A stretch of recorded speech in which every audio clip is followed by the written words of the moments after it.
नमस्कार विद्यार्थी मित्रांनो, 8 ऑक्टोबरला संयुक्त पूर्व परीक्षेचा पेपर झाला आणि या पेपरमध्ये आयोगानं नेहमीप्रमाणे इतिहास या विषयावर एकूण 15 प्रश्न विचारले। या 15 प्रश्नांच्या एक्सप्लेनेशनसाठी आजचा हा व्हिडिओ या ठिकाणी करत आहे। वास्तविकता अशा प्रकारचा व्हिडिओ तयार करण्याचं प्रयोजन बिलकुल नव्हतं, कारण माझं संपूर्ण लक्ष जे आहे हे 2023च्या राज्यसेवा मुख्य परीक्षेवर आहे। 2023ची राज्यसेवा मुख्य परीक्षा जी यूपीएससीच्या लेवलला आयोगाने नेमून ठेवलेली आहे त्या पेपर्सची तयारी आपल्याकडनं जास्तीत जास्त व्हावी आणि विद्यार्थ्यांना त्याचा खूप जास्त फायदा या ठिकाणी व्हावा, यावर माझं पूर्णतः लक्ष या ठिकाणी आहे। तर देखील ही जी 8 ऑक्टोबरचा पेपर जो होता, या 8 ऑक्टोबरच्या पेपरसाठी संयुक्त पूर्व परीक्षेसाठी जी एक महत्त्वपूर्ण रिव्हिजन बॅच आपण केली, ज्या बॅचमध्ये 500 प्रश्न या ठिकाणी विचारले आणि या 500 प्रश्नांच्या माध्यमातून एकूण 20 व्हिडिओ लेक्चर्सच्या माध्यमातून विद्यार्थी मित्रांना इतिहासाची रिव्हिजन करून दिली। सुदैवानं त्याच रिव्हिजन लेक्चर्समधनं आयोगानं खूप सारे प्रश्न विचारले गेले। लक्षात घ्या, ज्या ज्या विद्यार्थ्यांनी त्या बॅचमध्ये प्रवेश केला होता त्यांनी ती बॅच पाहिलेली होती, त्यांना इतिहासामध्ये 15 पैकी 13-14 मार्क या ठिकाणी मिळालेले आहेत। इथं आपण पाहूया आत्ताचं या ठिकाणचं सेशन, संयुक्त पूर्व परीक्षा गट ब इतिहास प्रश्नांचं विश्लेषण। तर या लेक्चरला आपण आता इथे सुरुवात करूया। मित्रांनो, थोडीशी माहिती तुम्हाला या ठिकाणी देतो, जे विद्यार्थी 2023ला राज्यसेवा देणार आहे। 2023च्या राज्यसेवा देणाऱ्या विद्यार्थ्यांसाठी एक अत्यंत महत्त्वपूर्ण ऑनलाईन बॅच या ठिकाणी केली आहे। ज्या बॅचमध्ये आपण इतिहास जीएस म्हणजे सामान्य अध्ययन हा टॉपिक या ठिकाणी शिकवणार आहे। ही बॅच प्री आणि मेन्स या लेवलला या ठिकाणी असणार आहे।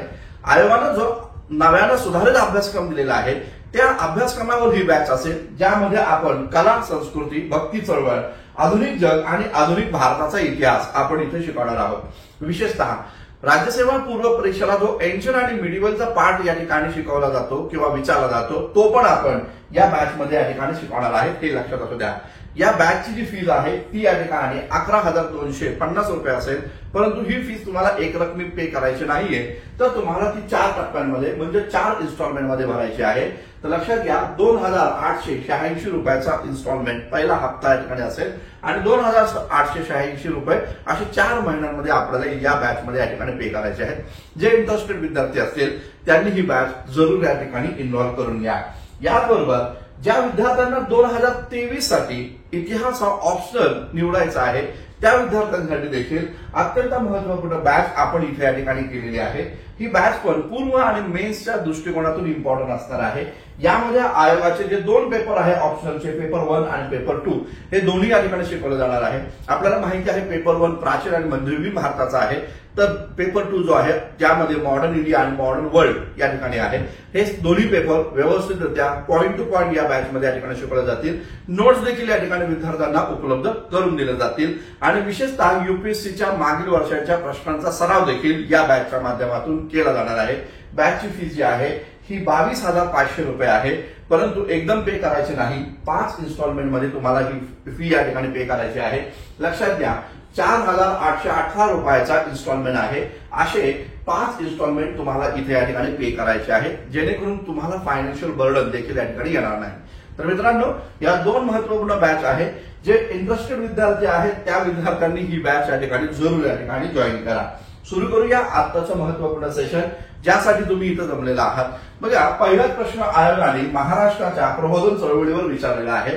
बाळशास्त्री जांभेकर आणि त्याचबरोबर दादोबा पांडुरंग तर्खडकरांवर प्रश्न आहे। कैक लेक्चर्स मधनं खूप साऱ्या विद्यार्थ्यांकडनं पण खूप साऱ्या शिक्षकांकडनं पण आपण हे वाचलं असेल, पाहिलं असेल शेषाद्री प्रकरण। तर हे शेषाद्री प्रकरणामध्ये या ठिकाणी बाळशास्त्री जांभेकरांनी श्रीपाद शेषाद्रीचं शुद्धीकरण करून घेतलं होतं आणि बाळशास्त्री जांभेकरांना या शेषाद्री प्रकरणामध्ये पडल्यामुळं त्यांना सनातनांकडनं प्रायश्चित्त देखील घ्यावं लागलेलं होतं। अशा प्रकारचा इतिहास हा आपण वाचलेला आहे, हे लक्षात घ्या। आणि याचबरोबर दादोबा पांडुरंग तर्खडकरांनी पण या शेषाद्री प्रकरणामध्ये बाळशास्त्री जांभेकरांना मदत केली। जगन्नाथ शंकरदेव यांनी पण शेषाद्री प्रकरणामध्ये जांभेकरांना मदत केलेली होती, असं एकत्र दिसतं। या शेषाद्री प्रकरणामुळे बाळशास्त्री जांभेकरांचं नंतर म्हणणं असं पडलं की सामाजिक सुधारणा करायला तर हव्याच हव्या, परंतु ते सामाजिक भान राखून करायला हव्या, अशा प्रकारची भूमिका ही बाळशास्त्री जांभेकरांची बनलेली आहे, असं देखील दिसून येतं। त्यानंतर आपण पाहू शकतो दुर्गाराम मंचाराम मेहता आणि त्याचबरोबर दादोबा पांडुरंग तर्खडकर व यांच्यासोबत दिनमणी शंकर दलपतराय या तिघांनी मिळून सन 1844ला सुरतमध्ये मानवधर्म सभेची स्थापना केली होती। आणि लक्षात घ्या, मानवधर्म सभेची शिकवणूक सांगण्यासाठी दादोबा पांडुरंग तर्खडकरांनी धर्म विवेचन नावाची एक पत्रिका, एक ग्रंथ देखील लिहिलेला होता, जो ग्रंथ त्यांनी या ठिकाणी एक जगतवासी आर्य या नावाने लिहिलेला होता, असं देखील या ठिकाणी पाहायला भेटतं। तर याच्यावर आयोगानं मागे प्रश्न विचारलेला होता। बघा, आता हे दोन जोड्या जरी लावल्या तरी तुम्हाला या ठिकाणी या प्रश्नाचं उत्तर या ठिकाणी सरळ सरळ मिळतं।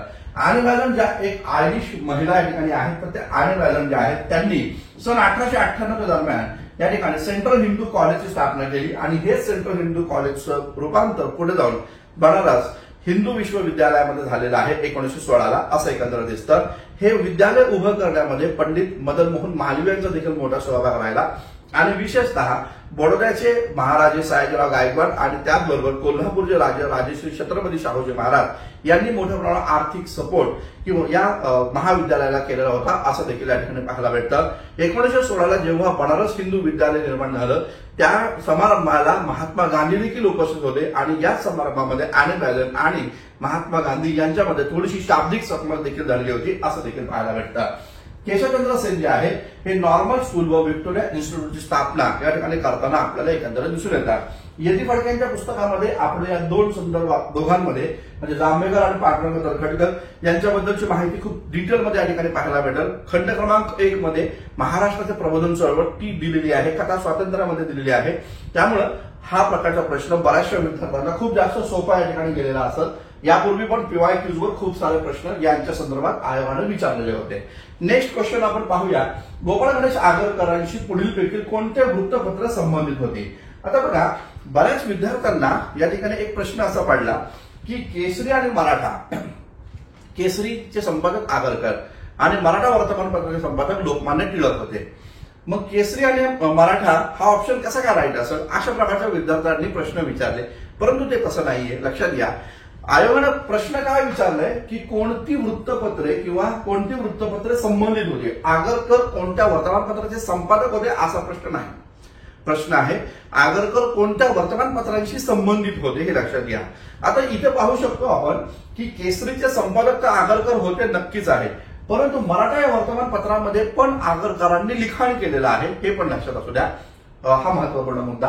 आणि सुधारक हे तर आपल्याला माहिती आहे, जेव्हा केसरीचा राजीनामा या ठिकाणी त्यांनी दिला तेव्हा 1888ला ते या ठिकाणी सुधारक हे वर्तमानपत्र सुरू करताना आपल्याला दिसतात।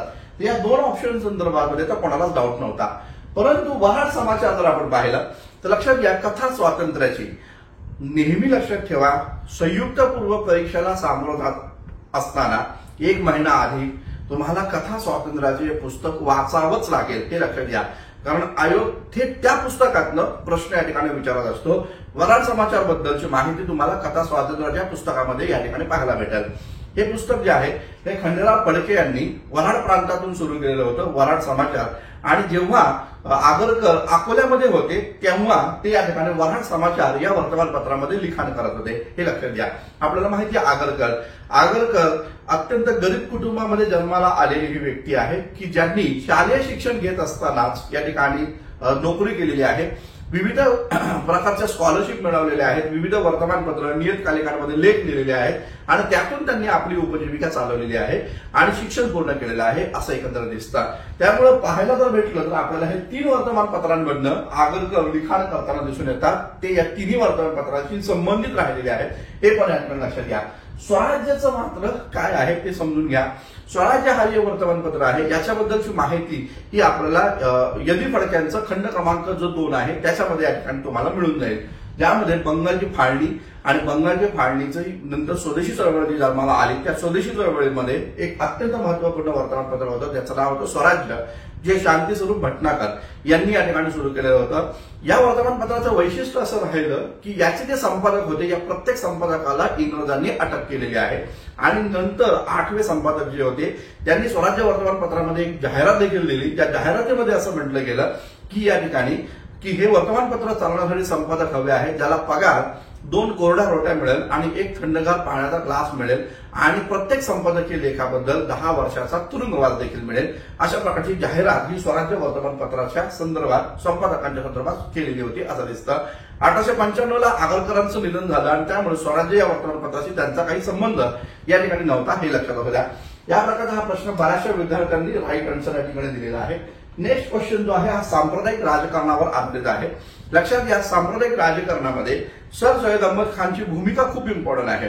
आपण नेहमी या ठिकाणी पाहतो की सर सय्यद अहमद खान बद्दल आपल्याला काय माहिती आहे, तर आपल्याला लक्षात येतं की अलीगड स्कूल्स त्यांनी चालवलं, विज्ञान समाज त्यांनी या ठिकाणी सुरू केला आणि त्यांचं एक प्रसिद्ध वाक्य जे आहे की भारत एक सुंदर स्त्री आहे, वधू आहे आणि जिचे 2 डोळे जे आहे हे या ठिकाणी हिंदू आणि मुस्लिम आहे. आता बघा, या प्रकारचा जे प्रसिद्ध सेंटेन्स आयोगाने विचारलं 5 वर्षापूर्वी, हे लक्षात आलं पाहिजे की सांप्रदायिकता ही 1940 पासून निर्माण नाही झाली.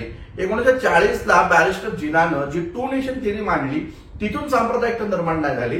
तर सांप्रदायिकता ही या ठिकाणी 1857च्या विद्रोहानंतर जेव्हा इंग्रजांनी फोडा आणि राज्य करा या प्रकारची रणनीती सुरू केली तिथून या ठिकाणी सुरू झालेली आहे असं एकंदर दिसतं. आणि ज्यामध्ये पाहायला भेटतं हे सर सय्यद अहमद खान हे या ठिकाणी भूमिका व्यक्त करतात की हिंदू मुस्लिम हे 2 राष्ट्र आहेत.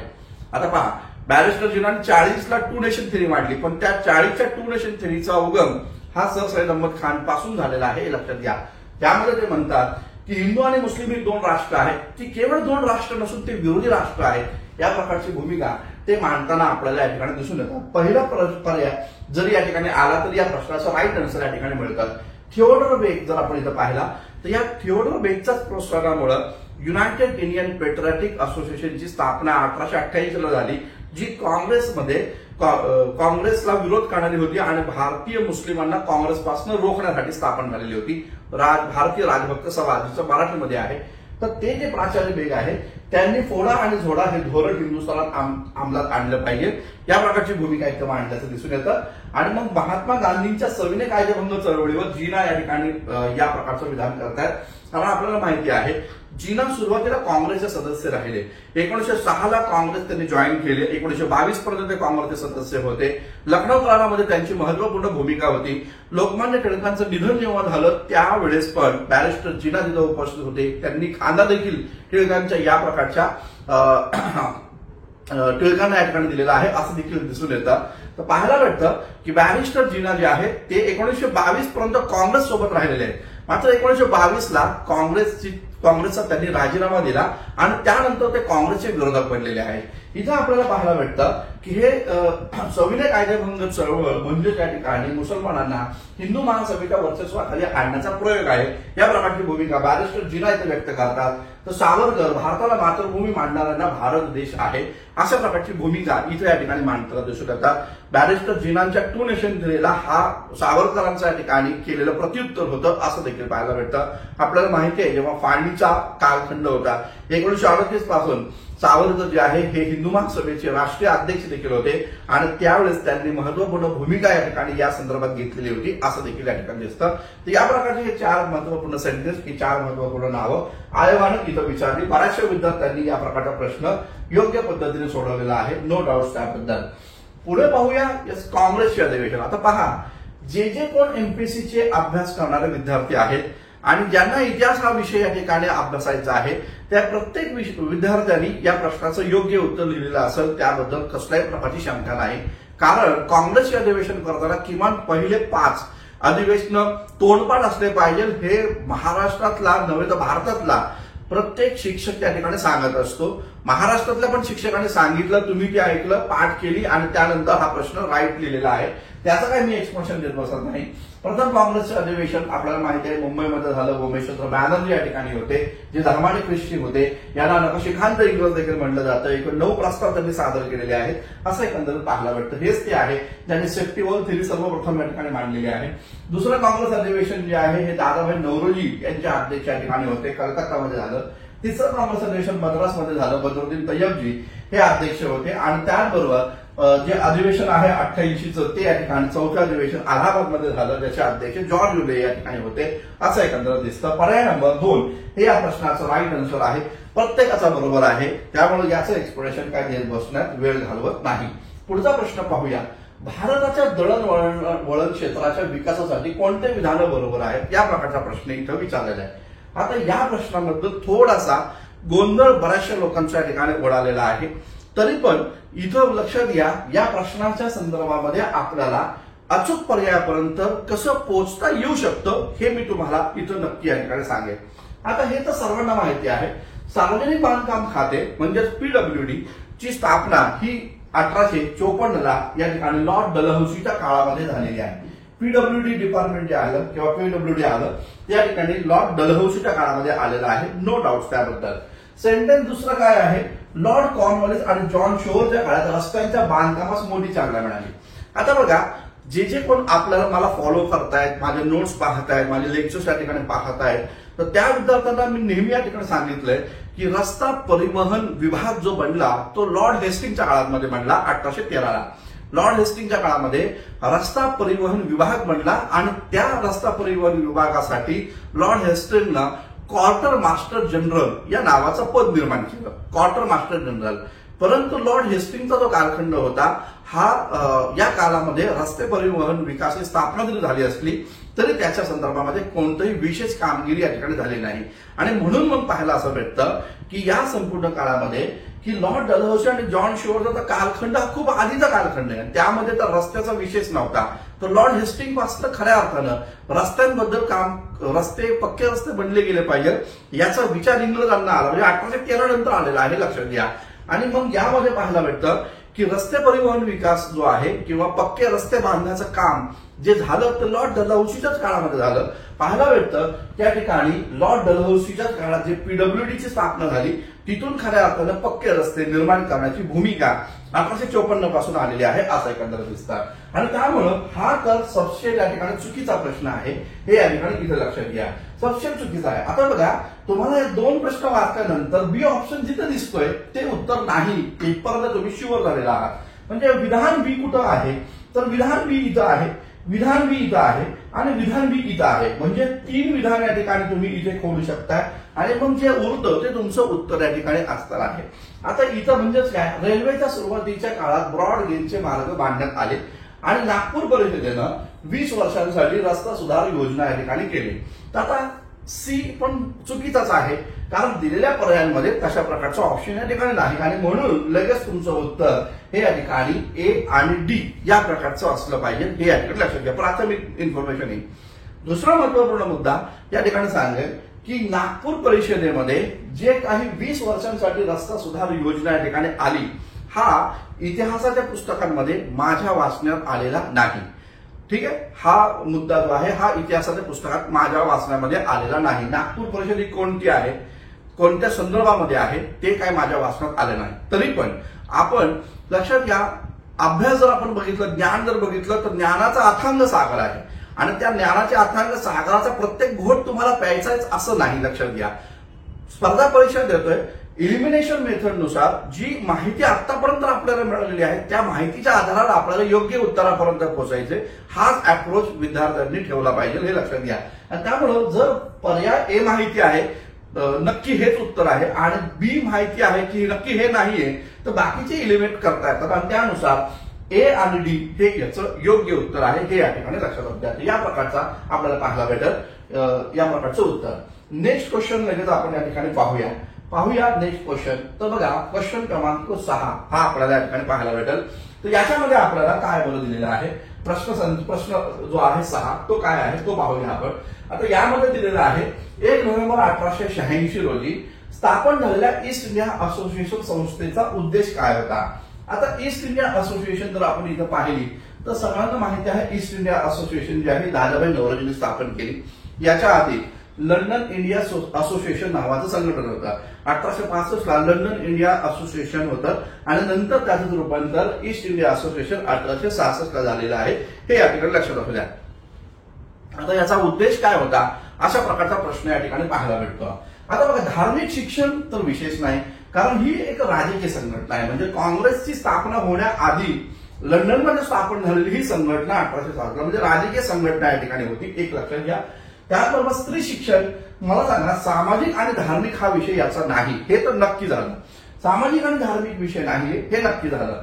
आता दिलेल्या पर्यायांमध्ये ए आणि डी जिथं जिथं आहे ते आपले उत्तर नाहीये. या प्रकारचं ए आणि डी जिथं आहे ते आपले उत्तर या ठिकाणी नाहीये. आता पाहायला भेटतो डी पण इथं आहे, तर त्याबरोबर लगेच तुम्ही या ठिकाणी पाहू शकता येस याचं उत्तर राईट आन्सर हे लोक शिक्षण या ठिकाणी असलं पाहिजे आणि ते याचं या ठिकाणी राईट उत्तर या ठिकाणी आहे. पर्याय नंबर 3 ते याचं राईट आन्सर या ठिकाणी आहे असं एकंदर दिसतंय.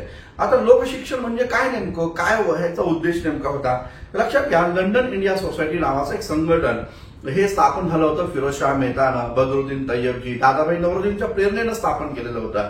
आणि त्या संघटनेच्या माध्यमातून भारताच्या ज्या चुकीच्या बातम्या ब्रिटिश वर्तमानपत्रामध्ये छापल्या जात होत्या तर त्या विरोधामध्ये लंडन इंडिया असोसिएशनची स्थापना झाली आणि त्यानंतर मग त्या संघटनेचं रूपांतर ईस्ट इंडिया असोसिएशन मध्ये झालं. लंडन इंडिया सोसायटी आणि त्याचबरोबर ईस्ट इंडिया असोसिएशन या दोन्ही संघटनांनी ब्रिटनमधलं लोकमत जे आहे ते जागृत करण्याचं काम केलेलं आहे हे लक्षात घ्या. या संघटनेनं भारतीय लोकांना राजकीय प्रशिक्षण दिलं असं बिलकुल नाही, परंतु त्यांनी लोकांमध्ये लोक जागृती निर्माण करण्याचा प्रयत्न केला. ब्रिटिश वर्तमानपत्रांमध्ये भारताच्या बद्दल चुकीच्या बातम्या छापून आणल्या जात आहे तर त्या बंद करा या प्रकारची भूमिका या संघटनेच्या माध्यमातून घेतली गेलेली होती असं देखील या ठिकाणी पाहायला भेटतं. काही राजकीय मागण्या या संघटनेने पण केल्या, परंतु दिलेल्या पर्यायांमध्ये जर आपण पाहिलं तर लोकशिक्षण हे सर्वात जास्त या ठिकाणी राईट आन्सर आपल्याला या ठिकाणी पाहायला भेटत आणि तेच या प्रश्नाचं राईट आन्सर या ठिकाणी आहे. हा पण प्रश्न बऱ्याचशा लोकांनी योग्य पद्धतीने या ठिकाणी सोडवलेला आहे. या प्रश्नाच्या संदर्भात थोडंसं आपण इथे चर्चा करूया. आता बघा, सन 1935च्या भारत शासन कायद्याच्या द्वारे कोणती संस्था स्थापनेची तरतूद या ठिकाणी होती, तर कोणती संस्था जी आहे ही 1935च्या कायद्याद्वारे स्थापन करण्यात आली अशा प्रकारचा प्रश्न आयोगाने इथं विचारलेला आहे. तर बघा इथे लक्षात घ्या, फेडरल कोर्ट ज्याला आपण संघ न्यायालय या ठिकाणी संबोधतो, बऱ्याच विद्यार्थ्यांना माहिती आहे हो संघ न्यायालय 100% होतं. फेडरल कोर्ट 1935च्या कायद्याद्वारे स्थापन झालेलं आहे, नो डाऊट. त्याच्यानंतर रिझर्व्ह बँक ऑफ इंडिया. आता बऱ्याचशा विद्यार्थ्यांनी असं भूमिका मांडली की हे रिझर्व्ह बँक ऑफ इंडिया ही 1934च्या कायद्याच्या द्वारे स्थापन झालेली आहे. 1934च्या कायद्याच्या द्वारे आरबीआय स्थापन झाली. यावर पॉलिटीच्या मेन्सच्या पेपरमध्ये पण प्रश्न विचारला होता आणि आपल्या राज्यसेवा पूर्वीच्या ज्या राज्यसेवेचा पेपर होता त्याच्यामध्ये पण प्रश्न विचारलेला होता, लक्षात घ्या. तर 1934च्या कायद्याद्वारे आरबीआयची स्थापना झाली हे बरोबर आहे, नो डाऊट. परंतु लक्षात घ्या 1935च्या कायद्यामध्ये पण आरबीआयचा उल्लेख आपल्याला पाहायला भेटतो. याचा रेफरन्स म्हणून मी तुम्हाला जयसिंगराव पवार यांचं या ठिकाणी आधुनिक भारताच्या इतिहासावरचं पुस्तक या ठिकाणी जरूर सांगेल. 15.2 या पानावर या प्रश्नाचं तुम्हाला एक्सप्लेनेशन या ठिकाणी पाहायला भेटेल. 15.2 वर याचं एक्सप्लेनेशन या ठिकाणी पाहायला भेटेल. 1 किंवा 2 पहा थोडंसं. तर लक्षात घ्या, रिझर्व्ह बँक ऑफ इंडियाची स्थापना 1935च्या कायद्याद्वारे झाली असं हे जयसिंगराव पवार यांच्या पुस्तकामध्ये नक्कीच या ठिकाणी लिहिलेलं आहे. त्यामुळे तुम्ही याला पण या संदर्भाला पण टाळू शकत नाही. त्यानंतर आपल्याला हे तर माहिती आहे हाय कमिशन. आता बघा, ज्याला उच्चायुक्त म्हणतो, मराठीमध्ये आपण उच्चायुक्त या ठिकाणी म्हणतो, इंग्लिशमध्ये हाय कमिशनर ऑफ इंडिया या नावाचं पद म्हणतो. तर हे सर्वांना माहिती आहे की हे जे पद आहे हे 1919च्या कायद्याद्वारे आलेलं आहे. 1919च्या कायद्याद्वारे सर्वात पहिल्यांदा विलियम मेयरला या ठिकाणी युके मध्ये हाय कमिशनर या पदावर नियुक्त केलं आणि त्याच्यानंतर भारतीय व्यक्ती दाजी दलाल या पदावर नियुक्त झालेले 1924ला हे आपल्याला माहिती. त्यामुळे 35च्या कायद्यामध्ये हाय कमिशनर नक्कीच या ठिकाणी नाहीये. आता दिलेल्या पर्यायापैकी जर आपण पाहिलं तर डी ऑप्शन जिथं आहे ते आपलं उत्तर या ठिकाणी नसणार आहे. डी ऑप्शन जिथं आहे ते आपलं उत्तर या ठिकाणी नसणार आहे, हे लक्षात घ्या. इथं डी असायला हवं, हा थोडं चुकून झालं. तर या प्रकारे आपल्याला इथं डी ऑप्शन तर नक्कीच या ठिकाणी नाहीये. आता म्हणून मग पाहायला असं भेटतं की या प्रश्नाचं राईट आन्सर काय मारलंय, ए, बी आणि सी हे याचं राईट आन्सर या ठिकाणी आहे अशा प्रकारे मारलंय. परंतु लक्षात घ्या, आयोग जेव्हा पहिले आन्सर की देईल त्यामध्ये हेच सांगेल फेडरल कोर्ट, रिझर्व्ह बँक आणि फेडरल रेल्वे हे या ठिकाणी सांगेल. परंतु मित्रांनो हे लक्षात घ्या, फेडरल रेल्वेची काय नेमकी संकल्पना आहे हे मला तर काय समजलेलं नाही, हे लक्षात घ्या. फेडरल रेल्वे माझ्या वाचण्यात पण कुठं आलेलं नाहीये. तर फेडरल रेल्वे 35च्या कायद्याच्या द्वारे स्थापन झाली याबद्दल डाऊट्स आहे. हा प्रश्न सेकंड आन्सर की मध्ये तुम्ही या ठिकाणी रद्द करू शकता. रद्द करण्याचे चान्सेस इथं नक्कीच या ठिकाणी आहे. तर सर्वांनी जर एबीसी उत्तर दिलेलं आहे, एबीसी सर्वांनी उत्तर दिलेलं आहे आणि भरपूर सगळ्यांचे बरोबर आले, ऑब्जेक्शन घेऊ नका, मार्क तुम्हाला भेटून जातील. पण समजा जर कोणाचं चुकलेलं असेल तर त्यांनी जरूर या ठिकाणी ऑब्जेक्शन या ठिकाणी घ्या आणि हा प्रश्न 100% रद्द या ठिकाणी होईल. फेडरल रेल्वेच्या संदर्भामध्ये कसल्याही प्रकारच्या 35च्या कायद्यामध्ये संदर्भ या ठिकाणी मिळतोय असं माझ्या जरी वाचण्यात आलेलं नाहीये. तुम्ही जर तुमच्या वाचण्यात आला असेल तर युट्यूबमध्ये तुम्ही त्याचा फोटो जरूर या ठिकाणी पाठवा. मी पण त्याच्यावर आणखी या ठिकाणी काम सध्या करतच आहे. तर हे लक्षात या ठिकाणी घ्या, हा प्रश्न रद्द होण्याची दाट शक्यता आहे. त्यानंतर हा लक्षात घ्या, इथं आपण पाहू शकतो सन 1847 मध्ये मुंबई बंदर व कापूस उत्पादन करणारा विभाग यांना जोडणारी रेल्वे सुरू करा अशा प्रकारची प्रथम मागणी कोणी केली.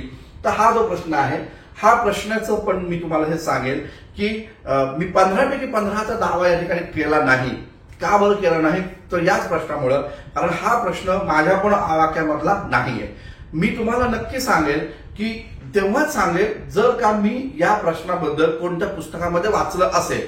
मी कोणत्याही म्हणजे अनऑथोराइज संदर्भ मी तुम्हाला या संदर्भात सांगणार नाही, लक्षात घ्या.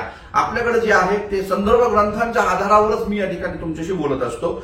माझ्या वाचण्यामध्ये जेवढे पण काय आले पुस्तकं, त्या पुस्तकांमध्ये मला या प्रकारचा संदर्भ सापडलेला नाहीये. तरी पण काही लोकांनी असं म्हणले, काही लोकांच्या आन्सर की मध्ये असं म्हणलेलं आहे की ब्राईट असं राईट आन्सर आहे.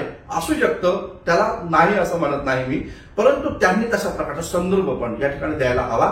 मला जर मिळाला नाहीये ते या ठिकाणी लक्षात घ्या. या प्रकारचा हा प्रश्न माझ्या आवाक्याच्या बाहेर या ठिकाणी होता, हे मी इथे प्रांजळपणे या ठिकाणी मान्य करतो. 8वा प्रश्न या ठिकाणी जो आहे तो या ठिकाणी आपल्या ताकदीच्या बुद्धीच्या बळावर विद्यार्थ्यांनी सॉल्व्ह केला, तर याचा संदर्भ माझ्याकडे कारण की नाही, हे लक्षात घ्या.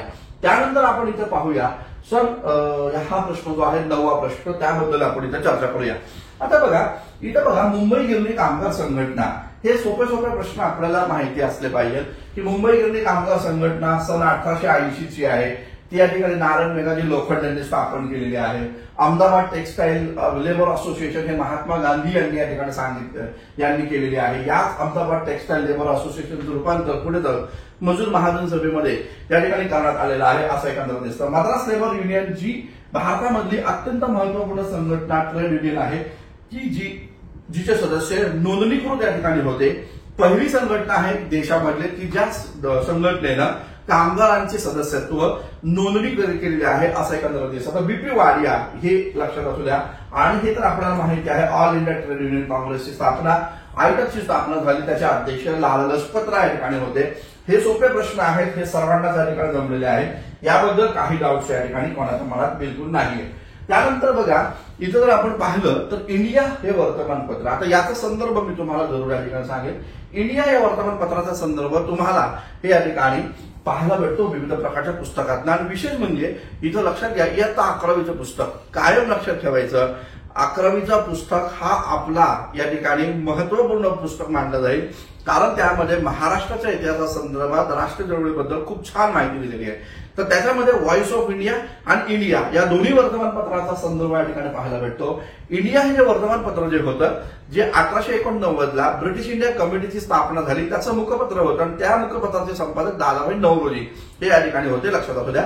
त्याचबरोबर बॉम्बे असोसिएशनची स्थापना त्यांनी या ठिकाणी केलेली आहे. दादाभाई नौरोजी आपल्याला माहिती आहे 1851-52 दरम्यान बॉम्बे असोसिएशन स्थापना जगन्नाथ शंकर यांच्या सोबत केली. ईस्ट इंडिया असोसिएशन आता त्या ठिकाणी पाहिली. आणि भारतीय राष्ट्रीय काँग्रेसचे अध्यक्ष 3 वेळा अध्यक्ष या ठिकाणी होते, 1886, 1893 आणि त्याचबरोबर 1906ला हे 3 वेळा अध्यक्ष या ठिकाणी होते. कोण आहे तर या ठिकाणी दादाभाई नौरोजी या ठिकाणी आहे. हे आपल्याला सहजरित्या सुटणारे हे प्रश्न या ठिकाणी आहेत, हे लक्षात असू द्या. नेक्स्ट क्वेश्चन आपण इथं पाहूया. आता बघा भाऊ दाजीलाड, हा पण प्रश्न काय खूप मोठा प्रश्न नाहीये बरं का. म्हणजे जनरली एमपीसीचा अभ्यास करणारे जे विद्यार्थी आहेत, कंबाईन ज्यांना चांगल्या पद्धतीने या ठिकाणी द्यायचे आहे, ते समाज सुधारक करतातच, लक्षात घ्या. समाज सुधारक करतातच आणि त्यांना तेवढी आयडिओलॉजी तर माहिती असते की कोणत्या समाज सुधारकाने काय नेमकी केलं आणि कशासाठी काम केलं. आता भाऊ दाजीलाड हे तर लक्षात घ्या. स्त्री वृद्धाश्रम, स्त्रियांच्या वृद्धाश्रमाची संकल्पना जर आपण पाहिली तर ती स्त्री वृद्धाश्रमाची संकल्पना ही त्या काळाचा विशेष नव्हता. एकत्र कुटुंब पद्धती वगैरे त्या काळामध्ये आहेत आणि मग स्त्री वृद्धाश्रमासाठी यांनी काम केलेलं आहे, बिलकुल नाही.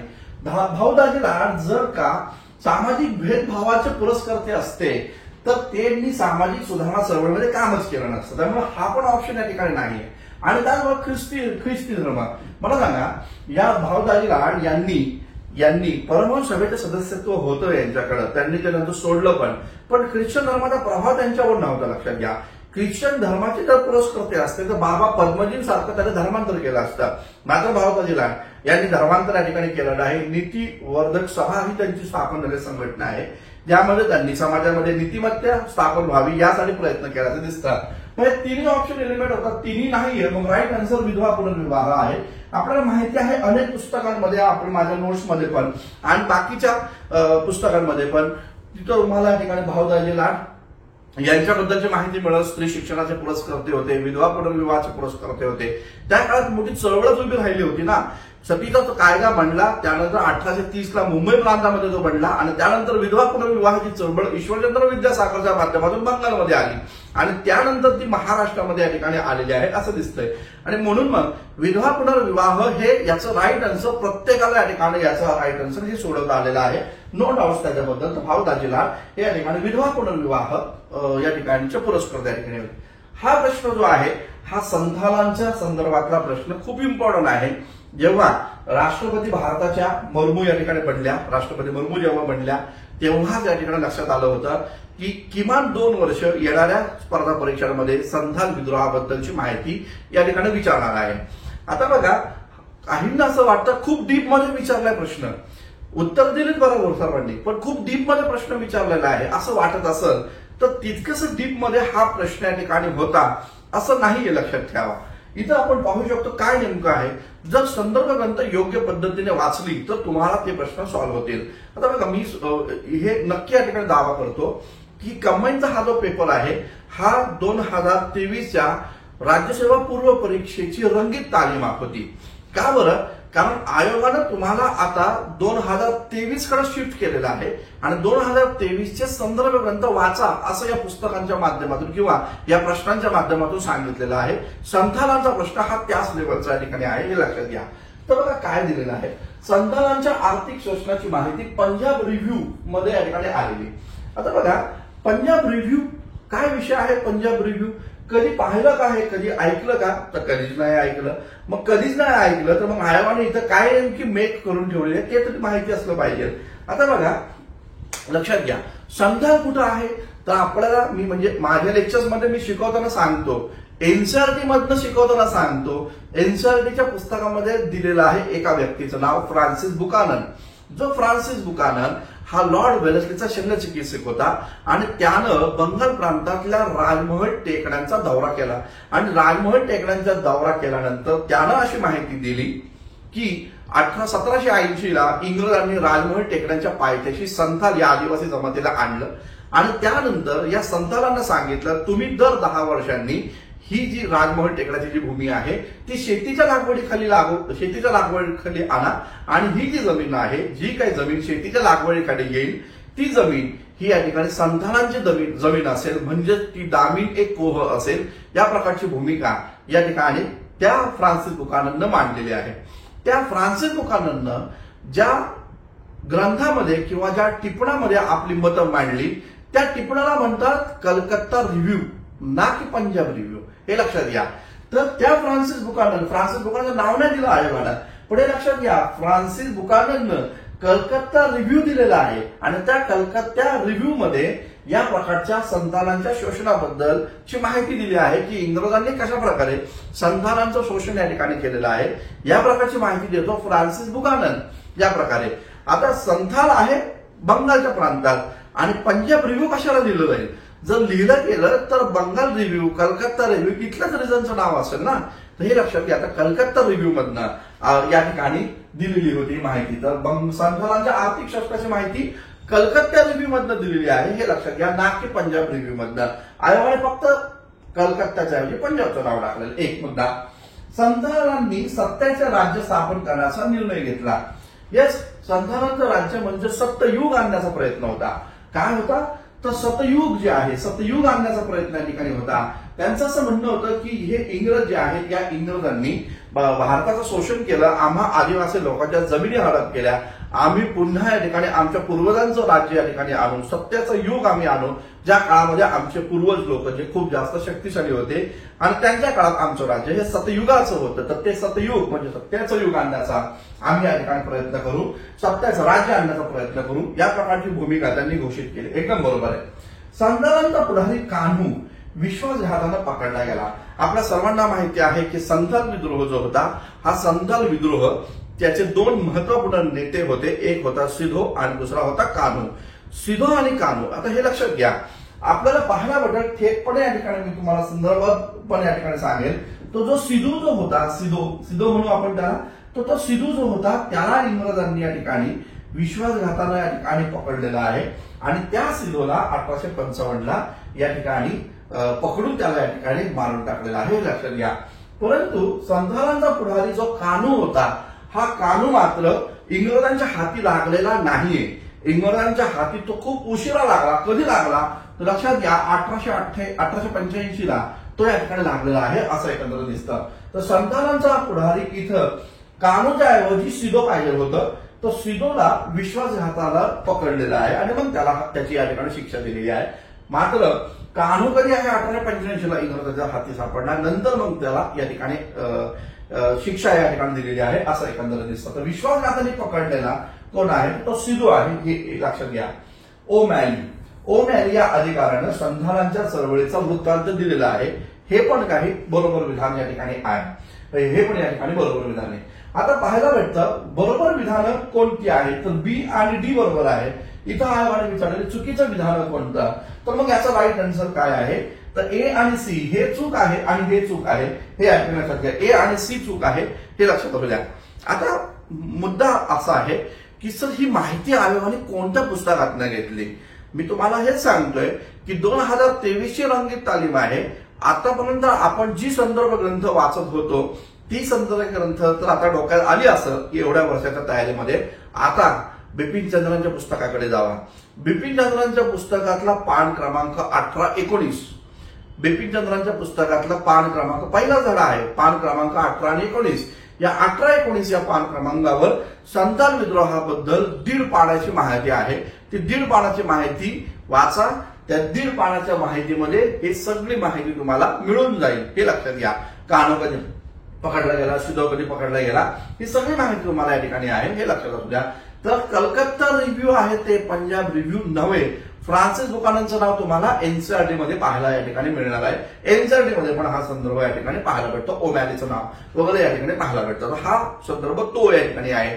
म्हणून लक्षात घ्या की आता जर का राज्यसेवेचा टार्गेट आहे तर आता सुरुवात करा, आता वेळ घालवू नका वाया. ठीक आहे, तर हा महत्त्वाचा मुद्दा लक्षात घ्या. चलो पुढचा प्रश्न या ठिकाणी पाहूया. बघा, पुढचे प्रश्न पाहण्यापेक्षा आधी ही या प्रकारची बॅच आपण पाहूया. मित्रांनो, संयुक्त पूर्व परीक्षा, संयुक्त मुख्य परीक्षा 2023, ज्यांना 2023 टार्गेट करायचं आहे, एप्रिल महिन्यामध्ये परीक्षा आहे, आयोगाने जाहीर केलेला आहे. त्या विद्यार्थ्यांसाठी ऑनलाईन बॅच आपण सुरू केलेली आहे.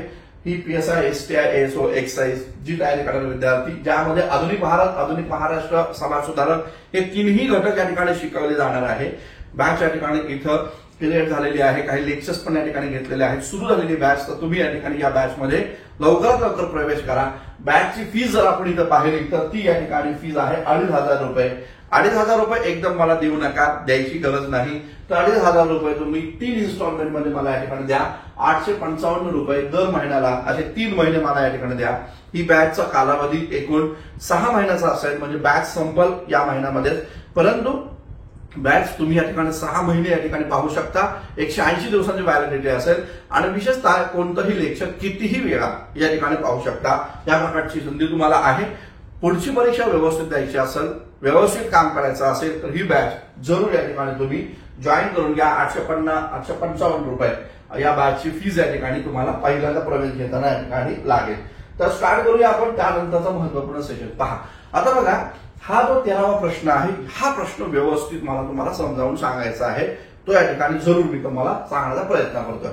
पहा, आता बघा, ब्रिटिशांच्या व्यापारवादी अर्थव्यवस्थेचा खालील उद्देश काय होता? काय आहे ब्रिटिशांच्या व्यापारवादी अर्थव्यवस्थेचा उद्देश काय आहे? आयोगाने विचारलंय का की ब्रिटिशांच्या व्यापारवादी टप्प्यावर, लक्षात घ्या, ब्रिटिशांच्या व्यापारवादी अर्थव्यवस्थेवर विचारलेलं आहे, टप्प्यावर विचारलंय का मित्रांनो? पूर्ण ब्रिटिश बघा, आपण म्हणतो की इंग्रजांनी आमच्यावर किती वर्ष राज्य केलं? आपण म्हणतो की 190 वर्ष राज्य केलं. 190 वर्ष ब्रिटिशांनी आमच्यावर राज्य केलं म्हणजे कधीपासून राज्य केलं? तर लक्षात घ्या, 1757 पासून राज्य सुरू झालं आणि त्यानंतर 1947 पर्यंत हे राज्य होतं. म्हणजे 190 वर्षांचा हा इतिहास आपल्याला पाहायला भेटतो. ब्रिटिशांनी आमच्यावर 190 वर्ष राज्य केलं, ज्यामध्ये सुरुवातीची 100 वर्ष जी होती, ही सुरुवातीची 100 वर्ष ही ईस्ट इंडिया कंपनीची आणि त्यानंतरची 90 वर्ष जी आहे ती या ठिकाणी ब्रिटिश क्राऊनची या ठिकाणी होती, हे आपल्या सर्वांना माहिती आहे. आता बघा, प्रश्न काय दिलेला आहे, ब्रिटिशांच्या व्यापारवादी अर्थव्यवस्थेचा उद्देश काय होता? म्हणजे 1757 पासून व्यापारवादी अर्थव्यवस्थेला सुरुवात झाली असं आपण या ठिकाणी म्हणू शकतो, हे लक्षात घ्या. आता बघा, यामध्ये पर्याय दिलेले आहेत, लक्षात घ्या. भारताचा आर्थिक विकास करणं हा पर्याय जेव्हा तुम्ही पाहता तेव्हा तुम्ही याला नाकारण्याचा पण विषय आहे. आयोगानेच नाकारलेला या पर्यायाला, पण आयोगाला तिसरा पर्याय सुचलाच नाही म्हणून त्यांनी तो देऊन टाकलेला आहे. कारण तुम्ही जर बघितलं तर डी ऑप्शन दिलाच नाही आयोगाने आणि त्यामुळे हा तुम्ही रद्द करायचा सवाल पण नाहीये. भारताचा आर्थिक विकास करणं हे विषयच नाहीये. आयोगाला पण माहितीये आमची महाराष्ट्रातली मुलं ही सुजाण आहेत आणि त्यांना हे माहिती आहे की इंग्रजांनी भारताचा विकास केला नाही. जर केला असता, आर्थिक विकास केला असता, तर आपण त्यांच्या विरोधात काळे झेंडे घेऊन का बरं थांबलो असतो? का बरं महात्मा गांधी दांडी यात्रा केली असती? का बरं या प्रकारची मोठमोठे क्रांतिकारकांनी इंग्रजांचे गळे चिरले असते? तर नक्कीच आर्थिक विकास करणं हा त्यांचा उद्देश नाहीये.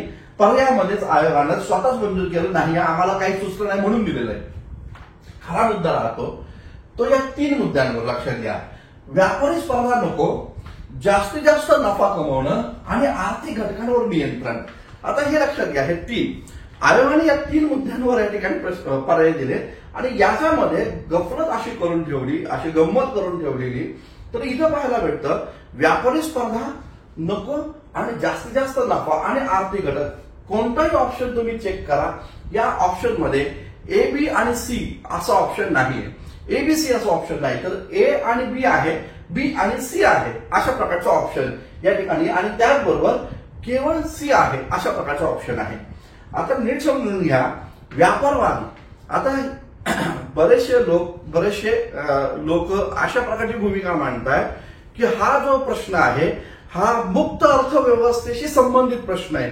म्हणजे जेव्हा 1813ला चार्टर ऍक्ट लागू केला गेला आणि या चार्टर ऍक्टच्या माध्यमातून जेव्हा लागू केला आणि या चार्टर ऍक्टच्या माध्यमातून इंग्रज सरकारनं ब्रिटिशांच्या खासगी भांडवलदारांना भारतामध्ये गुंतवणूक करण्याची परवानगी या ठिकाणी दिली, तेव्हा स्पर्धा संपली.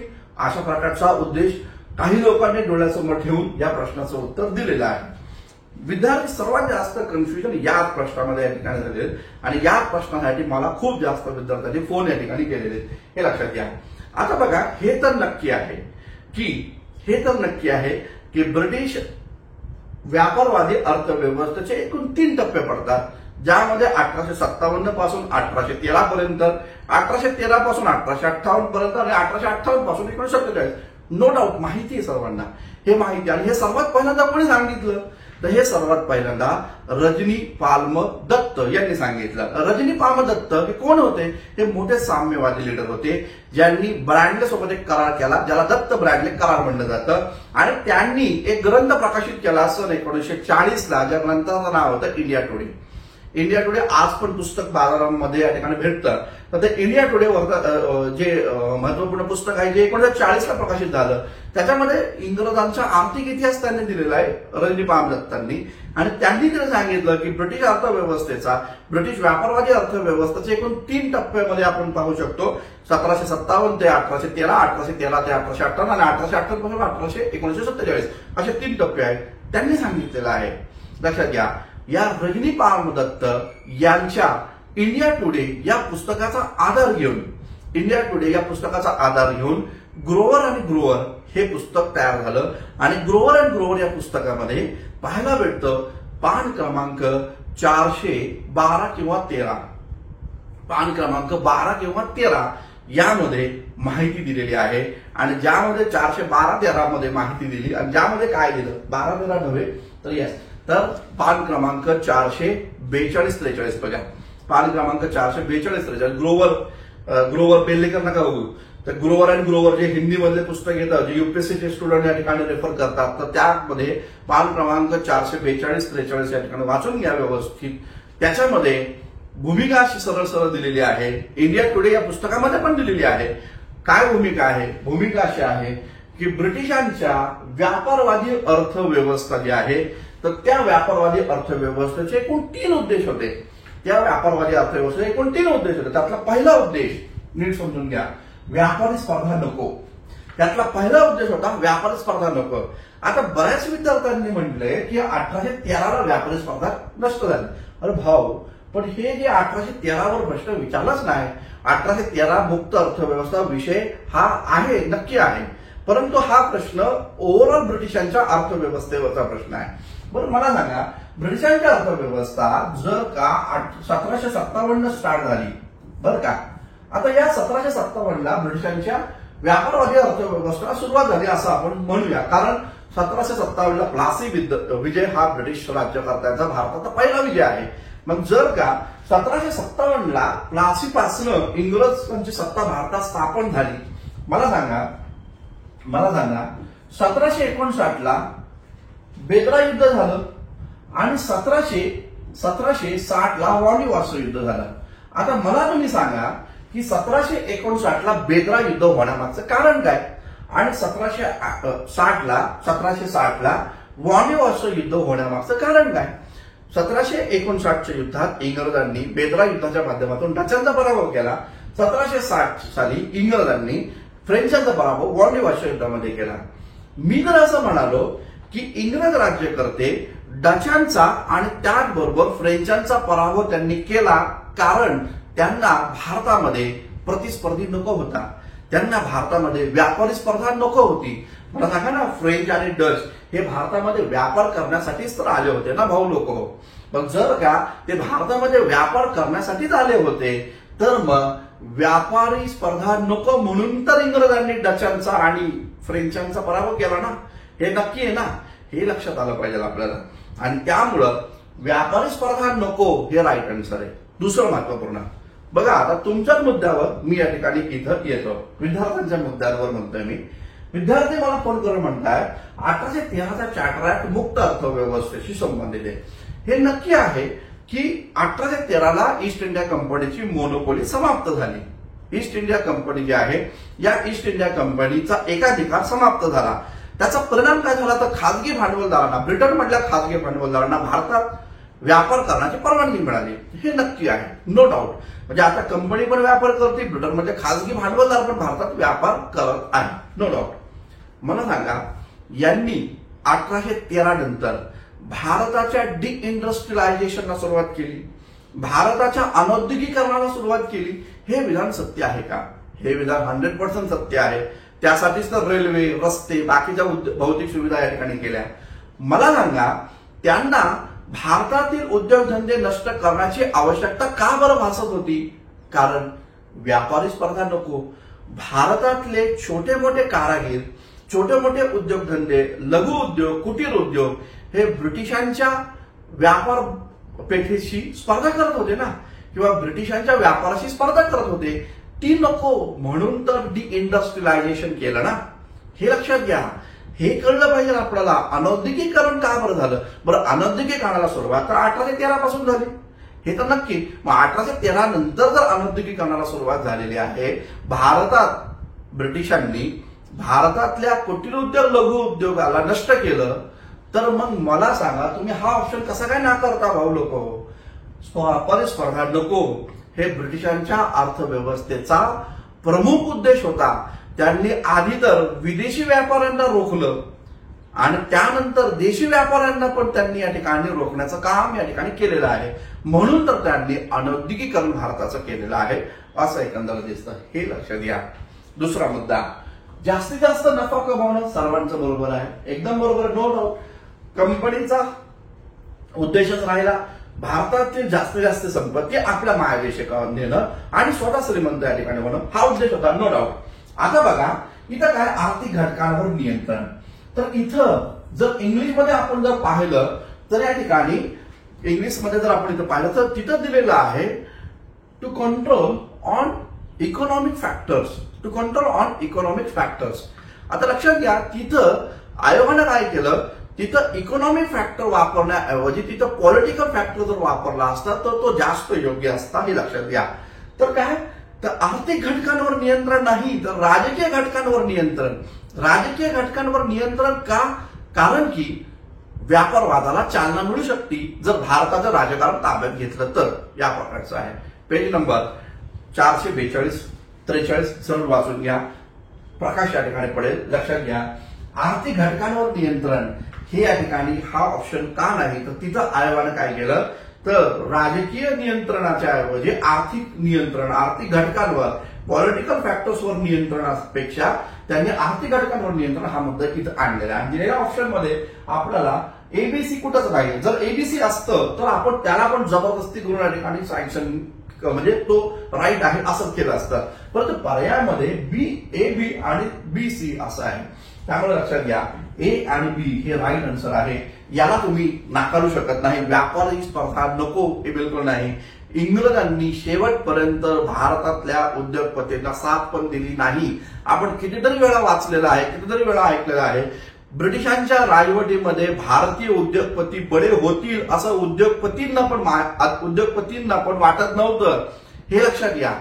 भारतामध्ये आली एक होती टाटा दोराबजी प्लॅन जो आला होता, तेव्हा दोराबजीचा जो प्लॅन होता, दोराबजीची भूमिका काय होती लक्षात घ्या. फिक्कीची स्थापना का बरं झाली हे पण लक्षात घ्या. फिक्कीची स्थापना जी पुरुषोत्तमदास ठाकूरदासच्या माध्यमातून करण्यात आली, जी.डी. बिर्लाच्या माध्यमातून करण्यात आली. भूमिका काय होती? डायरेक्ट भूमिका होती फिक्कीच्या माध्यमातून की ब्रिटिशांच्या राजवटीखाली आपण वाढू शकत नाही. कारण ब्रिटिश हे कायम हे लक्षात ठेवतात की आपल्या व्यापारामध्ये स्पर्धा कोणाची नकोय. म्हणजे भारतातल्या उद्योगपतीला मोठं करायचं आणि त्याच्याशी स्पर्धा करायची, त्यापेक्षा भारतीय उद्योगपतींना दाबा आणि आपल्या सोबत या ठिकाणी आपल्या अंडर काम करण्यासाठी ठेवा. इंग्रजांनी देश स्वतंत्र होईपर्यंत, भारत सोडून जाईपर्यंत एकाही उद्योगपतीला बडा केलेला नाहीये, हे सत्य आहे. उद्योगपती बडे झाले नॅशनल मुवमेंटमुळे मोठे झालेले हे लक्षात घ्या. त्यामुळं या पर्यायाला नाकारणं हे चूक आहे. आणि जर आयोगाने पण, मी परत सांगाल, जर आयोगाने जर असं उत्तर दिलं बी आणि सी, मी ऑब्जेक्शन घेणार, हा प्रश्न रद्द करून टाकणार, किंवा ए आणि बी हे याचं राईट आन्सर आणणार आहे. हे लक्षात घ्या. संदर्भ ग्रंथाच्या आधारावर मी बोलतो, कायम बोलत असतो, हे पण लक्षात घ्या. नेक्स्ट क्वेश्चन आपण पाहूया. बघा, बॉम्बे प्रेसिडेन्सी असोसिएशन या प्रश्नावर भाष्य करण्याचं मी करत बसत नाहीये, कारण बॉम्बे प्रेसिडेन्सी असोसिएशन गोपाळ गणेश आगरकर वगळून टाका. आणि त्यानंतर आपल्याला माहिती आहे कायदे बंधू फिरोज शाह मेहता, बदरुद्दीन तय्यबजी आणि न्यायमूर्ती के टी तेलंग 1885 ला स्थापन झालेलं एक महत्वपूर्ण संघटन. या संघटनेने मुंबईमध्ये काँग्रेस अधिवेशनाचं आयोजन या ठिकाणी केलेलं आहे असं एकंदरीत दिसतं. बदरुद्दीन तय्यबजी पहिल्या काँग्रेस अधिवेशनात उपस्थित नव्हते, लंडनला गेले होते केस लढवण्यासाठी, हे पण आपल्याला या ठिकाणी पाहायला भेटतं. या प्रकारचं दिसून येतं. फिरोज शाह मेहता, के टी तेलंग आणि बदरुद्दीन तय्यबजी बॉम्बे प्रेसिडेन्सी असोसिएशनची स्थापना या ठिकाणी करताना दिसतात. बी, सी आणि डी हे राईट आन्सर आहे. नेक्स्ट आपण या ठिकाणी पाहूया, महाराष्ट्रातील गुप्त संघटक आणि त्यांच्या कार्यक्षेत्राच्या जोड्या लावा. हा प्रश्न मी रिव्हिजन लेक्चर्स मध्ये या ठिकाणी केला होता. त्या रिव्हिजन लेक्चर्स मध्ये या ठिकाणी श्रीधर परांजपे जर सोडले तर बाकी तिघांची उत्तरं, तिघांची जोडी या ठिकाणी घेतली होती. इथं फक्त मी नरहर पंत घारपुरेंचं नाव घेतलं होतं रिव्हिजन लेक्चर्स मध्ये. हा तसा तर तसा या ठिकाणी प्रश्न आहे. तर लक्षात घ्या, हा प्रश्न जर आपण पाहिला, इयत्ता 11वीचं पुस्तक आहे, या 11वीच्या पुस्तकातनं आलेला आहे. 11वीच्या पुस्तकातनं या वर्षी जर आपण पाहिलं तर 3 ते 4 3 प्रश्न, किमान 3 प्रश्न 11वीच्या पुस्तकातनं आलेले आहेत. कथा स्वातंत्र्याच्या पुस्तकातनं आलेले आहेत. आयोग आता ग्रोव्हरवरनं प्रश्न विचारायला लागलेला आहे. आयोगानं आता बिपिन चंद्रांवर प्रश्न विचारलेला आहे. 2023 ला जे विद्यार्थी तयारी करत आहे त्या विद्यार्थ्यांनी सुरुवात करा ग्रोव्हर वाचायला. ग्रोव्हर हिंदी मधलं किमान वाचून घ्या आणि त्याचबरोबर सुरुवात करा बिपिन चंद्र. नाही ग्रोव्हर वाटलं तर बिपिन चंद्र वाचायला सुरुवात करा आतापासून. थांबूया आपण मित्रांनो. नव्यानं आता इथून पुढचे जे पण काम आपले लेक्चर या ठिकाणी असतील ते 2023च्या राज्यसभेचा पेपर लक्षात ठेवूनच आपले युट्यूबवर इथून पुढचे लेक्चर या ठिकाणी होईल. तुर्तास आपण या ठिकाणी थांबूया. धन्यवाद. Thank you very much. आजचं लेक्चर कसं वाटलं, एक्सप्लेनेशन कसं वाटलं त्याबद्दल कॉमेंट्स करा. चुकीची माहिती दिली असेल त्याबद्दल पण कॉमेंट्स जरूर या ठिकाणी करा. थांबूया. Thank you very much.